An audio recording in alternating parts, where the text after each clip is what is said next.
Hello, and welcome to Let's Talk About It. This is your host, Taylor, and I am coming to you from the W Hollywood here in LA, and I'm really excited to be meeting with this guest today. Last visit to LA, we were almost able to record, but fell through, but here we are today. I'm so excited to be speaking with you, Arielle. Thank you so much for coming in today, and also, there's several things I want to talk to you about, but also, I only really know you from Instagram, and this is part of why I love doing a podcast, because I'm like, I'm going to really actually get to know you now. Yes, we're up close and personal. Yes, literally. Yes. So I think actually how I found you was through Sarah Landry, through Birds Papaya. Mm-hmm. Love her, had her on the pod.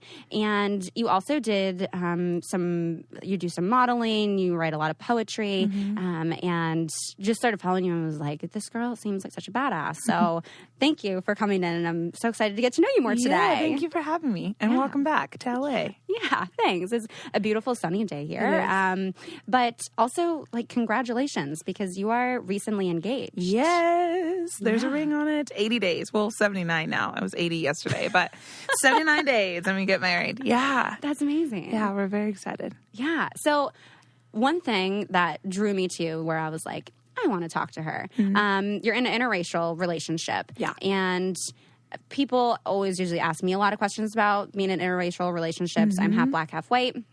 Most of the guys that I have been in serious relationships with are white guys. Yeah. And it was interesting, actually. I saw a Red Table Talk with Jada and their whole family. They're amazing.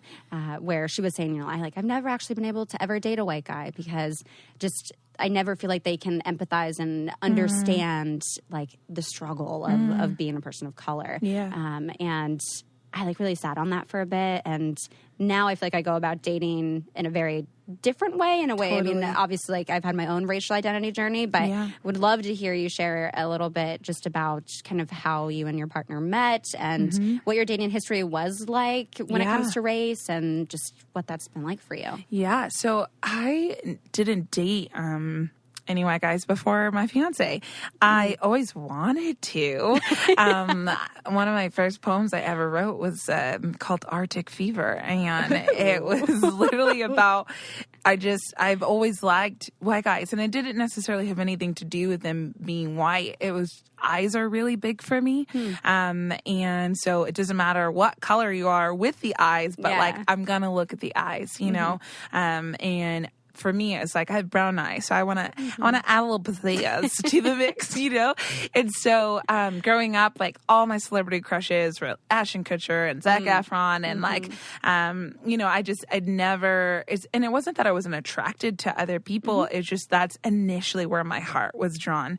And so, in terms of dating, which I have very little history of, actually, was mostly actually Hispanic, so El Salvadorian and Puerto Rican, were my two boyfriends in high school, and then I dated one Peruvian guy for a second in middle school, and then in college I didn't date at all. I liked a lot of different people, but I just wasn't ever the chosen person, and navigated through that. But again, it was still a mix of mostly Hispanic, a few white. I want a black guy who's actually one of my friends now, and so that was kind of that space. And so all throughout college, and then really after college, I didn't date a ton. And it wasn't really until after college that I was like, okay, I don't even know what it's like to really go on a date. What do I want? What kind of conversations do I want to have? So I started doing the online dating, and that was just a wide range of just different guys. And I was,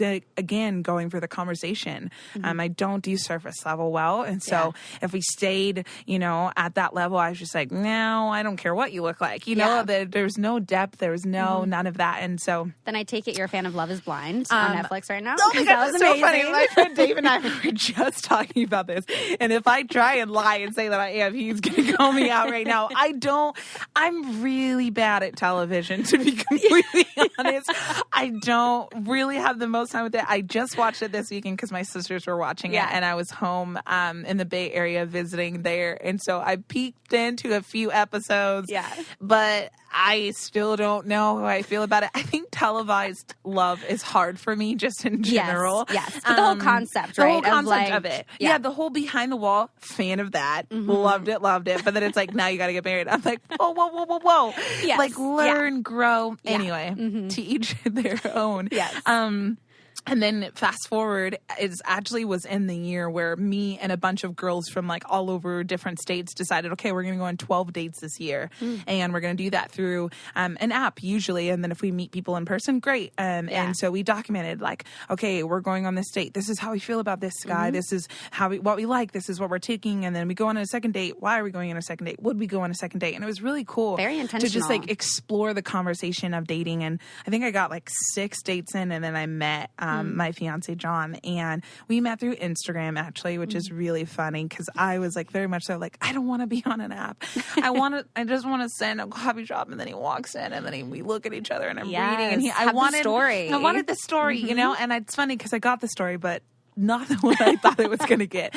Still, I love the story. So we met on Instagram, and that was actually because of a podcast that I had done that year. And I was talking about singleness, and I was talking about that whole journey. And I described a guy I would want to be with. And his sister listened to it and was like, it was crazy because I felt like you were describing my brother, even though you didn't know my brother. Wow. I literally actually, like, not even lying, just got chills.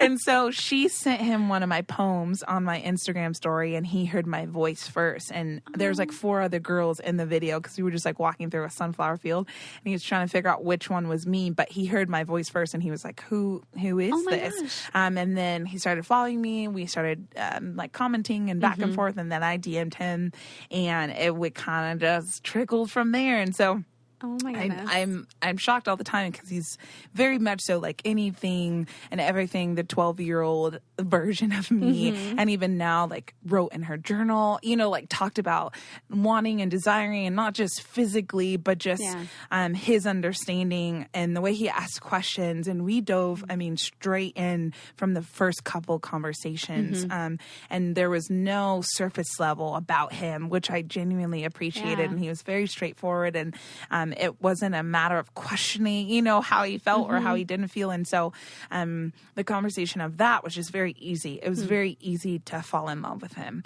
It was very easy to get to know who he was. And when we first met in person, he like wore this bright pink shirt, and he had shorts on to show his like leg full of tattoos. And he was like, I told myself I was going to go in this being fully me. And if that wasn't something you wanted or respected, then that was my answer. And I was like, I feel like that was the thing I was most attracted to about 100%. like your beanie and pink shirt. And like literally DM'd me and was like, I want it, because we were at a house concert, and he was like, I want to come say hi, but I'm like low-key having a panic attack from claustrophobia. And he really does wrestle with small spaces and things like that, but loves concerts and love music. And so we got to connect in that very tiny house show, and it was beautiful, and I loved it. And so navigating through the first couple months of just the last couple days, guys that I did date in that season were African American, and I had to uproot a lot of just like personal things and what that looks like for me. But I thought they were great men, and I enjoyed the time I had with them. And then all of a sudden, here comes John, and it just kind of put all those things to a halt. And it was very easy. I knew from our second date that I probably was going to love him, you know. And in terms of the racial aspect, that it wasn't ever said until much later. I had a person, you know, who had made the comment about him not being an oppressor or not being, and that was so hard to hear. One, because they don't know him, and two, it's really interesting when we dove into our past and where we come from in terms of privilege from what it looks like. I have that. He doesn't have that. He grew up pretty poor and in rough neighborhoods. I went to a private Christian university, and I've always lived in a house, you know, for the most part. And so when you look at us physically, you see a white man with blue eyes and blue-green eyes, and you see a black woman. But when you actually sit with the stories, the tables have turned a little bit, you know? And so it's very interesting to dive into those conversations about privilege. And we were just having this conversation yesterday, and I've never felt in any conversation with him that he didn't understand all of me. Yeah. That includes how I feel deeply. That includes my process of writing. That includes who I am as a woman of color. I think there's a small part of him who understands it probably more than I thought he would. And so it's been definitely, there's still conversations where he's still, a white man, and we have those conversations and he realizes that bias. But then there's also a twofold of like, I have to realize my own bias and that balance and dance in those conversations. I'm so glad you're on here right now. Thank you for sharing all of that. I have so many thoughts on this. I think that's amazing that he was able to be so unapologetically himself and knowing that he was going to show up fully him and that if it didn't work out, that he was still going to be him. Yeah. And he would rather, if it were to work out, for you to have the correct impression of him and to actually connect in a really authentic way. Yeah. And so it sounds like the conversation around like the differences in race didn't come up until someone else had pointed it out farther along in your dating experience with each other. And I'm wondering what those conversations, if any conversations, have been had just around like what it would be like for him as a white man to potentially have kids, if that was something you guys wanted, of, how he would go about even raising, I get these questions a lot actually from women, from white women who are raising interracial kids, biracial kids. But I'm curious if that's been a conversation that you guys have had and how that. Yeah, I remember making the comment of like, because I'm pretty fair skinned, like, we're pretty similar in color, and a lot of my siblings are darker. And so even navigating, that conversation with him. Colorism. And, the colorism aspect. And so, but even more so, he's like white and I'm fair skinned. So I was like, our kids are they're going to come out and be like, what am I? Like what and who am I? And I remember so distinctly, he was like, oh man, he's like, they're going to be beautiful and we're going to remind them of that every day. Yeah.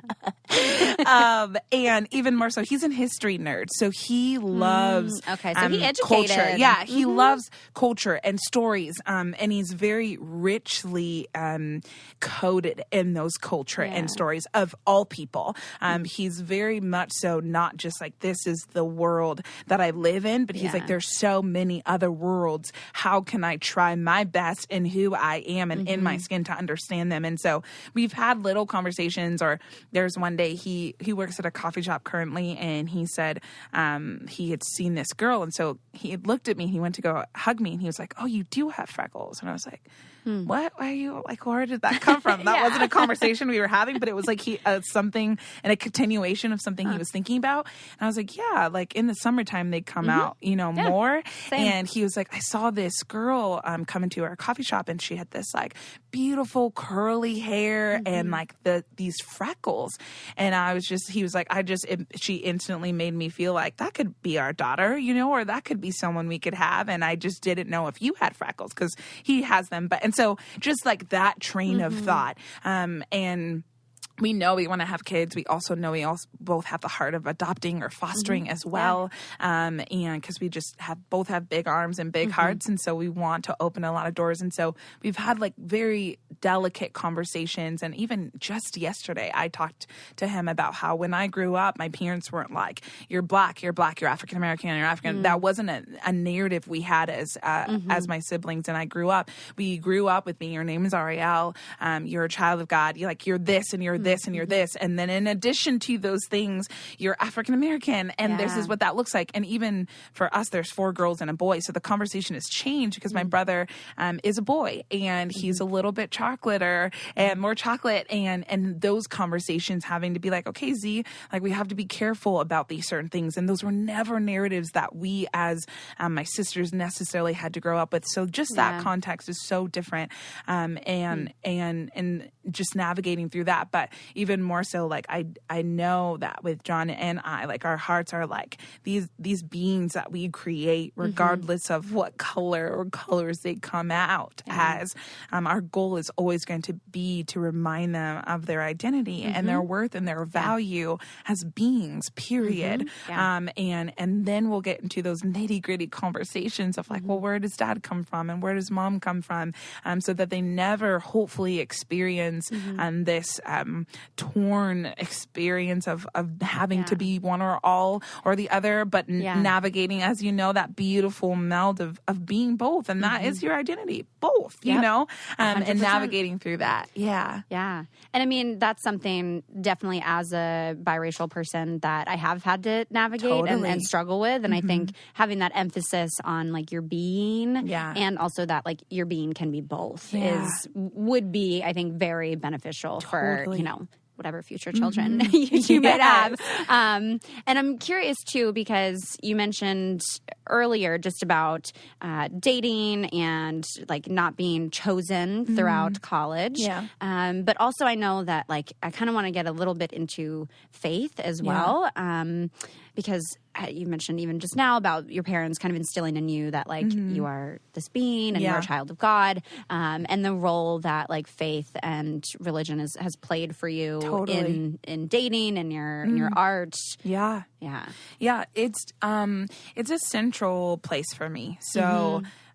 Anything and all things stem from that place. I grew up with parents who have always been in ministry. I'm in Christian ministry. My dad is currently a pastor and transitioning into a church planter. And so he helps and guides other people plant churches and plant homes in different communities and in different places. My mom speaks and writes for different organizations and things like that. And so I've been immersed in it my whole life. And then I've learned to navigate what this looks like as my parents' faith and way of believing, and what is my faith and way of believing, and those have happened in waves for sure. But for me, my art, how I communicate, my relationships, I can't help but still come back to that central place. So for me, in terms of like creating and writing, all my poems may not be directly scripture or directly, but there's still this, if I am light and I am centered in light, then the things I touch and the things I create are also light and God-centered and God-oriented. And so it's definitely the whole, like, it's not a religion, it's a relationship, which is true, but I think it's more so just like God is the center of my being. And it is why I do the things I do, or the way I love the way I love, or the way I speak the way I speak, because I don't know how to not be centered or grounded in that space. When it came for dating, obviously, I think that Christian dating has a lot of like I got a lot of extra questions on this part. A lot of work to do. Oh man, and I think that's why John for me was so refreshing, because before it was like this play around of guys who had just have me around, and it would be very much so like a relationship, but we'd never call it a name, and then I would be confused and want clarity, and then I was like, I just don't think I'm the man of God. I need to be, or God doesn't want us to be together, or that whole excuse of things, and versus just like, I don't want to be with you. Like, don't use God as your out. Exactly. Like, tell me how you really feel. Tell me how you really feel. And so had a lot of those, had a lot of moments where I would address and it would be like, what are you talking about? Or I could see us together, but I just don't think I'm who I need to be. And then, 4 months later, they're dating someone who I work with, and I'm like, liar. But I think that's why John for me was so refreshing, because he was very clear with like, this is a date. I'm pursuing you. And there was no sugarcoating. There was no second guessing about it. And so, and even in our relationship, he just experiences and sees God in such a different way than I do. And that it has been like, at first I was like, no, we're not, we have to be the same. We have to think the same and see it the same and experience it the same. And I realized, do we not like see a bigness then if we only see one side of what it is? And so that's been a beautiful journey. And he's way more contemplative, and I am a go, rush. And he's just like, let's sit on this hiking trail and like talk about meditation. And I'm just like, what in the world? So he pulls this slowness and this kind of like Garden of Eden moments out of me. And so, for me, it's just like, I don't know how to live and breathe like I'm not made for something bigger, or that I don't believe in something bigger. And that's kind of like always been my go-to space. What are your thoughts on like God being a woman, like a creator, like women, like we create life literally? Like, what are your thoughts on like a higher power or God being a woman? I just went to an event a few weeks ago, and it was a woman who I had gone to church with, and she was like, she was like, yeah, because God, and then and I was like, whoa. And that wasn't the first time I had heard that. There's a song called How He Loves, and I went to a church and they said How She Loves. And I was like, well, technically, if we're all created in this example and in this likeness that is God, then there really is no he or she, but we just comfort-wise, we went to the he. I think because it was like, this makes sense, patriarchal. And it's like God the Father, but it's twofold. It's more than that. If you and I are made in this likeness, then there is a she in this concept. And so I think for me and my just how I've been raised and how I've grown up, I'm still learning to flip-flop that. But every time I hear it, it's like this beautiful, like, oh, because I'm included in this likeness too. Yeah. You know? Yeah. Yeah. That you also have power as a being and as a woman. And I'm wondering, I don't think that I did talk, we have talked about this briefly on the podcast. One of my girlfriends, Morgan, she kind of transitioned her lifestyle and found God and is a very, very big part of church now. And we've even discussed kind of how that's impacted how she expresses her sexuality, her views around her sexuality. And I'm wondering for you going through college, even when you said like 12 dates a year, I'm like, that's like a month and a half. Like, what do you So I'm wondering like how you were raised or, you know, your relationship with God, how that impacted your sexuality and how, like, your beliefs and values around sex and your experiences, how those have been related or impacted each other. Yeah, well, I don't think that my relationship with God per se ingrained in this. I think it was more so just how I was taught and interpreted what we think God intended when it came to our bodies. And that was growing up in purity culture and modest is hottest. And I was just talking about it on a podcast earlier today about just this very disembodied way of experiencing who we were as physical beings. And I, in my Instagram journey and self-love conversation, am coming to terms of just like, no, it's not a she. This body is me, it's a we, it's a combination of things. But I, for the most part, up until about a year or two ago, lived very much so like my body is this, my mind and my soul is this, and they're separate. We don't touch them. We don't combine them until it's time to, you know, and navigating through that. And so where I'm at right now is healing a lot of those things I didn't know were wounds or didn't know kept me at a place where I don't fully know how to love myself or didn't fully know how to love myself well because I was only loving my mind or I was only loving my soul or I was only loving my heart and because just like kind of backburnering my body a little bit. Yeah, because your body was supposed to be this pure, like, untouched. Set aside. Don't look, don't touch, don't breathe, don't show. And this conversation of modesty, which I recently looked up that word, and it has nothing to do with the physical body when you look it up and you actually dissect it. So I'm like, where did we get this from? You know, like, how did we get to where we are now with this conversation? And modesty is supposed to be, it's an attitude and it's a mindset. It literally, I just now Googled it. It says the quality or state of being unassuming or moderate in the estimation of one's abilities. Abilities. State of being. What? Like, I remember looking that up and I was like, yo. Yeah. What? Where did we get that from? You know? Yeah. And there's something so sacred and so beautiful about our bodies and about sexuality that is so intentional with people that we're with. And first and foremost, it's with the people that we're with. It's not for everybody else, you know? In terms of, like, for me, I model swimsuits. That was like a very new territory for me of just like, I never even wore two pieces growing up, you know? And even more so if I did, I probably had a big t-shirt on, you know, because I'm a little curvier than most of my teenage friends or even high school friends. And so I had to do a little bit more hiding and a little bit more covering because you can't cause people to stumble, you know, and navigate it through that. And for me, I continuously go back to to the very beginning, and we were called good before we were called to anything else. And that has been like my reminder of like nakedness, bareness, our bodies in its essence. That was purity, just nakedness, just naked existing.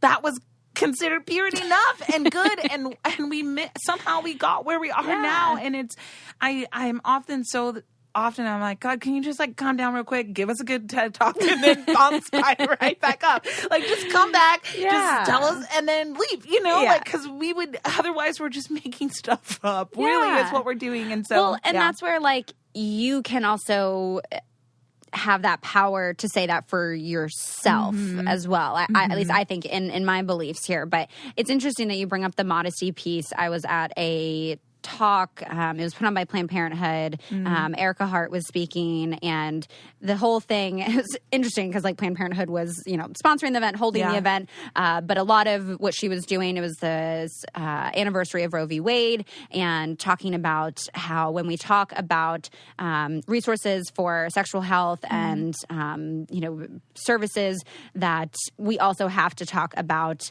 white supremacy and how that has highly influenced the field of sexual health, even just the practice of like educating ourselves, doctors and whatnot. And one of the things that she had us walk through actually were all these stereotypes of these different people, right? Like when you think of an Asian man, like what do you think of? When you think of a black man, what do you think of? When you think of a black woman, what do you think of? When you think of a white woman, what do you think of? And, very like honest, just the stereotypes that you hear, shout them out, like what are they? And at the same time, then she asked, when you hear the phrase man up and when you hear act like a lady, what do you think of? And the act like a lady was very highly correlated to like a white woman. Like you're small, you're petite, you are quiet, you are, nice, you're modest. Right. And I'll just speak on the woman piece here, but it's interesting because then like what you actually would associate with being a black woman is the total opposite of that. And so then when you are told like act like a lady, right, or be a lady, it's like, well, you're actually asking like people to just conform to this very like patriarchal, very just this whiteness. And I was like, oh yeah, like I wonder, when people tell me act like a lady or when I hear that phrase, I'm like, actually, you can shut the fuck up. Because no. But I am wondering like how like even that modesty plays a part in that, where being someone that is more curvier and not necessarily being able to like fully embrace that or, just be in that it was like a feeling of trying to be smaller and hiding yourself, to be more modest, to be fitting this mold of, maybe acting like a lady or a modest, woman that actually has roots around a stereotypical white woman.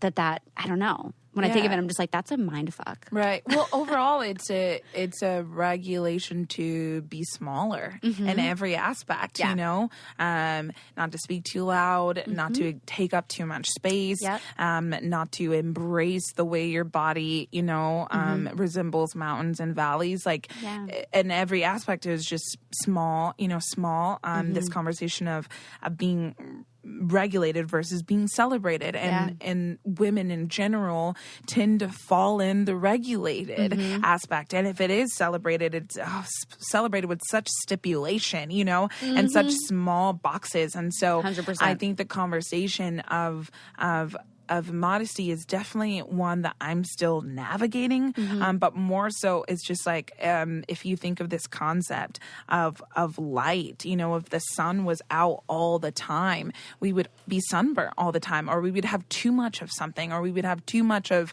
vitamin C, or we would never know what it looked like to actually rest. And so this concept of modesty, I don't think is supposed to be like be smaller, regulate, stay in a box, but it's just like, okay, now is the time that you sit in the sky and you glow and you do what you're made to do, and then you rest. And then having context and a balance for sure. And so I think navigating through what that looks like, and also how we grow up. That's every term. If you were to throw any word out at someone, how we grow up and what our bias is will entirely shift what that terminology means and what that background means. And so for me, I'm just like, okay, what is modesty? Now that I know it has nothing to do with how you dress, with how I dress or how I don't dress, but it has everything to do with how I view what I'm capable of, or how I view who I believe and how I believe I was intentionally designed and created. It shifts everything. It shifts that whole mindset of, no, I was never meant to be small. I was never meant to stay in this regulated space, you know? And then what does that freedom look like to walk and step out of that?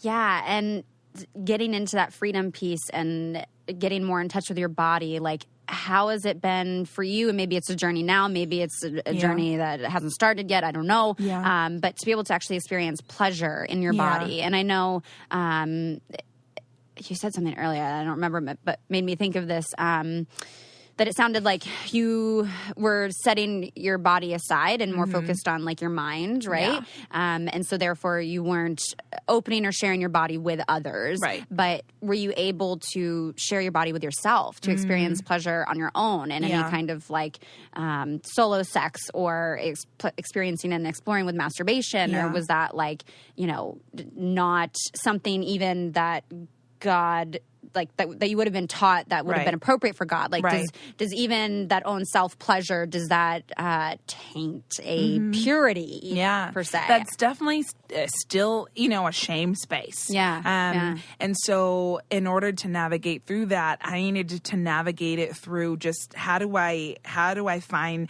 pleasure being here first and foremost, which the moment you started talking, Zumba was like the first place I started doing anything of like, I am here, I am sexy, I feel great, I am moving, I am sweating, and I am good. And watching these 40, 50-year-old women just shake everything their mama gave them and have no qualms about it, you know, and to leave smiling and laughing. And there was that was where I experienced first of like, there is goodness here, you know, there is pleasure I can experience here and moving and sweating. And now literally just morning I do hot yoga. And that being the second space of like, there is goodness here. There is space here, but even navigating through now, okay, now what does that look like in a relationship?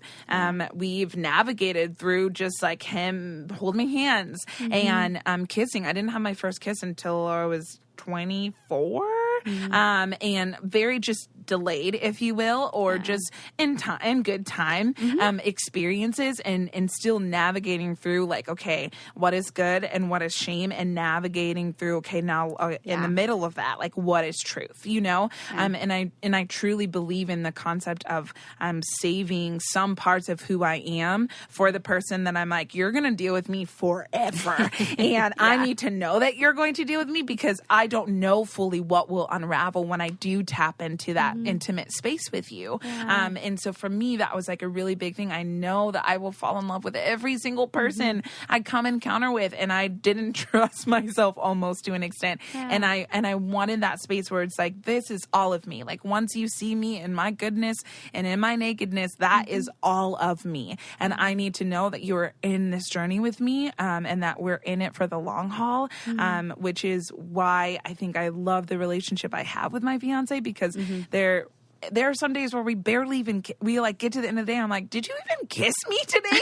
You know, because like there's so much more. I would rather get lost in conversation with him. I would rather like experience a hike with him where both our bodies are falling in tune with the movement and the sweat and their goodness and navigating through spaces like that. So it's definitely something I'm still, even in my almost 30s, you know, exploring and having to uproot a lot of shame in order to walk in the freedom of things.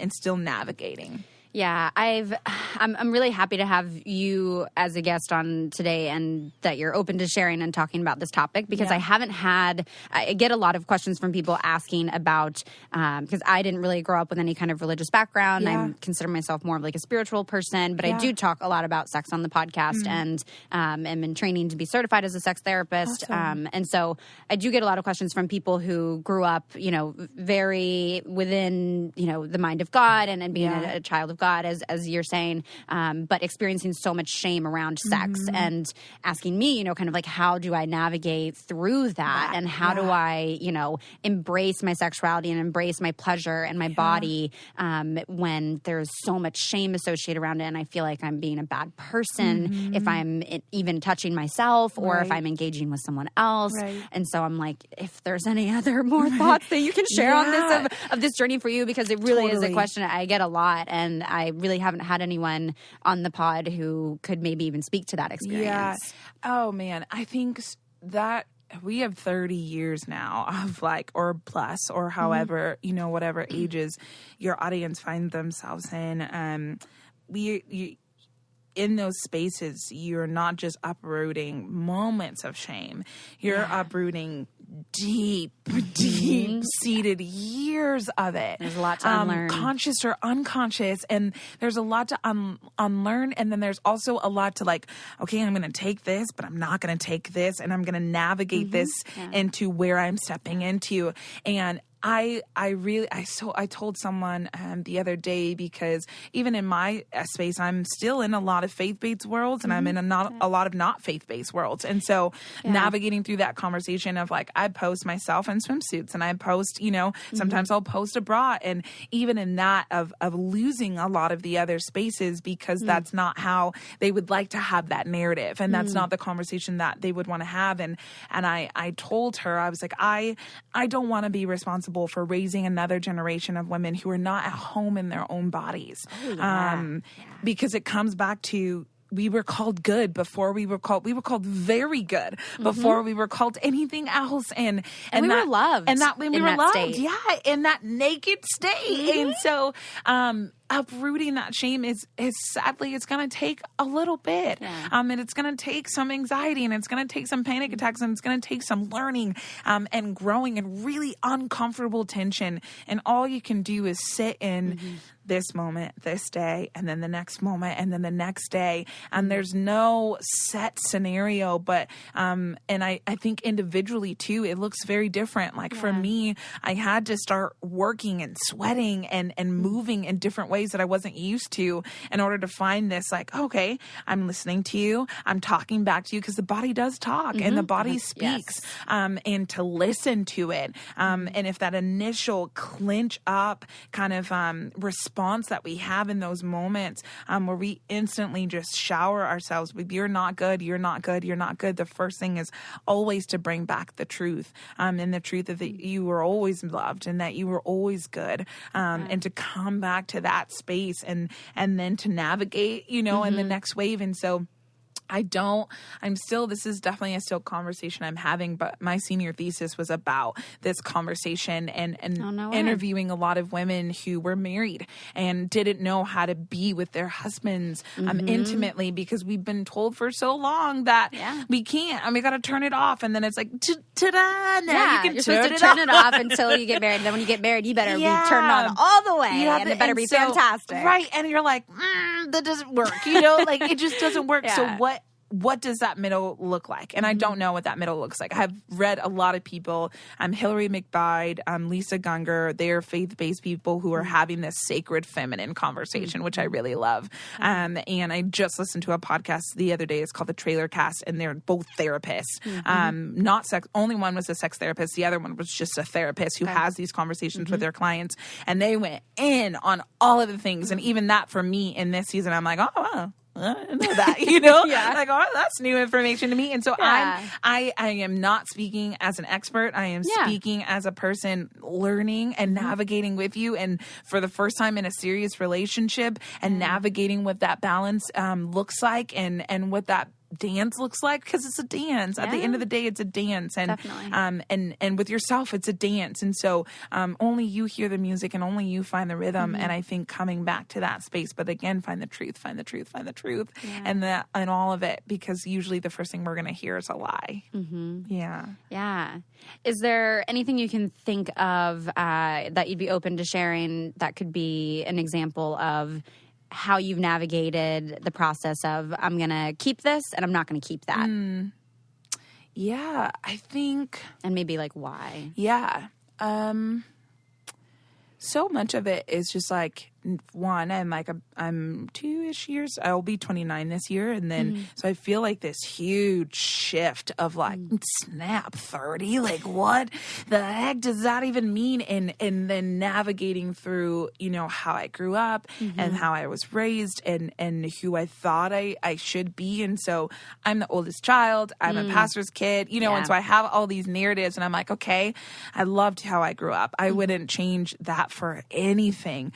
So what in this beautiful season that I did have will I now take with me in this season of becoming a wife, of becoming, one day a mother, and what does that look like? And so it's been a lot of like, okay, I think that served me, so I'll take that with me, or I acknowledge that served me in that season, but I won't take that with me, and navigating through like, oh snap, my relationship's not going to look like my parents' relationship, so what out of their beauty and their bonding do I want to grab glimpses of and like sprinkle into whatever John and I create together, And so it's very much so like you think of you baking something. It's a cup full of this, it's 1/4 of this, it's 1/3 of this. And then what do you want to create with what you have together? And so I'm definitely in that season now of like, wow, if 30 is like adult, then I have some things that I'm like sifting through, and navigating through, and getting married a little bit later than most of my friends, and things like that. And so navigating through all of that of like, oh snap, who do I want to be in this next 10, 20 years that I will exist in as I'm transitioning out of this first wave of 30 years that I just had. Yeah. It's definitely a lot to navigate through.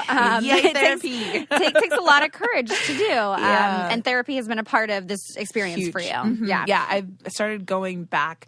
I had like a lot of weird moments before because I have a psych degree. And so I would go into sessions and they're like, oh, you know how to cope. You're fine. Like, I've got that before. When should I come back? And it's like, you don't need to come back. And I'm like, no, I just want to pay you so I can talk to you. That's really all I want, know? But I kept getting that whole, you don't need this. And so I started going a few summers ago and then couldn't afford it anymore. And then restarted going when John and I first started dating. And a lot of it was first about the interracial conversation and how to navigate through that. And then I've kept her through our year a little bit over just about, okay, family and work and things are transitioning and who am I, and navigating through all that. So I've been going consistently for a little over a year now and it's been amazing. Yeah, that's awesome. Yeah. One thing that I want to make sure we talk about, and also is kind of like a congratulations, because I mean, this is like a huge thing.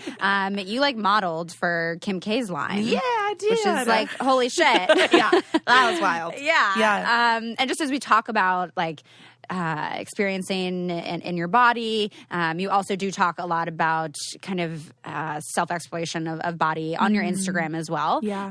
And I've had this conversation a few times, like on Instagram a little bit, and I think maybe once or twice on the pod. But I'm curious what your thoughts are around like body positivity versus something like body neutrality, and just kind of how you define maybe that concept of that exploration of your body and coming into terms with that, maybe even like outside of a sexual space, but just in a like, this is my body. Like I may not be, in a very thin type body or in a body that society would necessarily approve of, which again, I think is shifting anyway currently. And I think it is also thanks to people like you that are actually speaking up and that are owning their bodies and saying like, no, like this is my story. This is my body. I am in this and I'm not going to like, make myself small anymore. So much of it, I think I don't really call it body positivity a lot of the times, only because I think it creates the assumption that it only has to be positive, and then also the body neutrality of it. I'm like, I like to sit in the middle of things. And so I I personally refer to it as my body, my self-love journey, because it is a journey. It is a process. It's just an everyday navigating, because some days you love where you are and some days you feel like a potato, So like navigating through that both space, and then also not calling it one or the other, so that there's permission to do both. Permission to, I posted this a few weeks ago, but it was just like, sometimes I don't love or hate my body. Sometimes I'm just in my body. And that's all it is. It's just, I'm just here and I exist and I'm being. And a lot of it comes back to that. I think just the permission to just exist and permission to just be, because our bodies will shift and change like the seasons, especially as women. We have no idea. Like one moment we're not allergic to bananas, next moment we're allergic to bananas. Like it literally, there's no telling what could happen. And so there's no point in putting so much permanence on such a fleeting and temporary thing that is so beautiful and so gracious to us. But at the same time, it will grow and it will change just when we feel like we've gotten to the point where it's like, no, I was just learning who you are, or I was just learning to love who you are. And so for me, it's really come down to the aspect of body love and self-love and just being like, I accept and I acknowledge my body for where it was, where it is, and where it will be. And allowing yourself to sit in all three of those spaces, because it will be waves, like I think a year ago I was like feeling great in myself, and now I'm trying on wedding dresses and navigating all over again, and so giving yourself grace in that navigating is really what it is, because you never know, like one day it will be one thing and the next it'll be a whole different situation. And I mean, literally just even on a monthly basis of like you'll PMS and your nipples hurt and now you're bloated and like all these other things, like your body is constantly changing. And I think it's interesting because I mean, women in general have so much more of an emphasis on their bodies than men do. Totally. And I mean, if we include even trans people in that, there's like a hypersensitive awareness around their bodies. But that your average cisgender heterosexual male like really does not have to think that much typically. I'm generalizing here, and there's obviously exceptions and areas where this is not true, but where they are really just existing in their body. It's like it doesn't really matter. It's just like, this is my body, whatever. Whereas like it's, I think, so foreign for women to actually, and probably even for trans people to like sit in that of just like, I'm just being in my body and like I'm just gonna let it exist. I think it's a very it's a bit of like making yourself the observer of your body in a way, as opposed to being so attached to it. And I think that's part of what you're talking about of like, it'll come in waves and it's a journey and things are changing. And so it's like, you're kind of along for this ride with your body. And to like be kind to it throughout all of this, because it is your home. Right. And take care of it throughout all of it. I think a lot of times, even more so, with curve and with plus and body positivity, it's like you can still have the permission to take care of yourself, and more than likely you're still going to have the curves, like I work out often, but like my hips are my hips, they're just gonna be there, and I can't technically eat fast food because I'm allergic to the ingredients, so I don't eat crab meat. It's just like, this is how she's built, like this is what we look like. And so the permission to just sit in the both, to take care of you wherever you're at, and the grace to accept all of it, I love that. I love the in between the body neutrality and body positivity, because I think there is space in the middle for that. One thing I want to make sure we get to before we wrap up is some of the work that you do around your poetry. You have an album, you also have a few books, but was hoping maybe if there's a poem that you can think of that's maybe one of your favorites or a recent one, or just anything even maybe that's to the topics that we've talked about today, but would love to share one of them now if possible. Okay. This one is called Magic, and then in parentheses it's called In Your Bones. There's magic in your bones. There's magic in your eyes. There's magic swimming all around in your mind. There's magic in you. There's magic in me. There's magic in us. If only we believe. I am 1/3 poet. I am 2/4 perfectionist. I am imperfect, chaotic, frazzled, and indecisive. I can be moody and negative, self-deprecating and hypocritical. I advocate for the beauty and importance of everyone else, and I sometimes deny my own. I am often thinking that I won't measure up. I won't achieve any other level of success. Most days I feel like a fraud. Like people will look behind my curtain, find a mess of a woman, and they will not love me like still I love, like still, like ocean, always coming back to shore, simply hoping to be loved in return. I am in love for the first time in my life, and it is terrifying and beautiful all at once. I am becoming, slowly unwinding into who I've always been meant to be. It's like meeting a distant and yet longed for piece of you that has always reminded you of home. I am home to one too many emotions, to fantasies and dreams that seem as realistic as pixie dust. I sometimes still believe in magic. Hope that it is tucked in the wings of a butterfly, or maybe in the dimples of a really chunky baby, in the colors of the sunset, or the way that he looks at me. And they may call me something like foolish, 28 years old and still believing in magic. But what if the thing we're most afraid of is not that it doesn't exist, but that it's lived inside of us all this time, and we called it foolish? Well, then call me foolish, because I could see it swimming in my veins.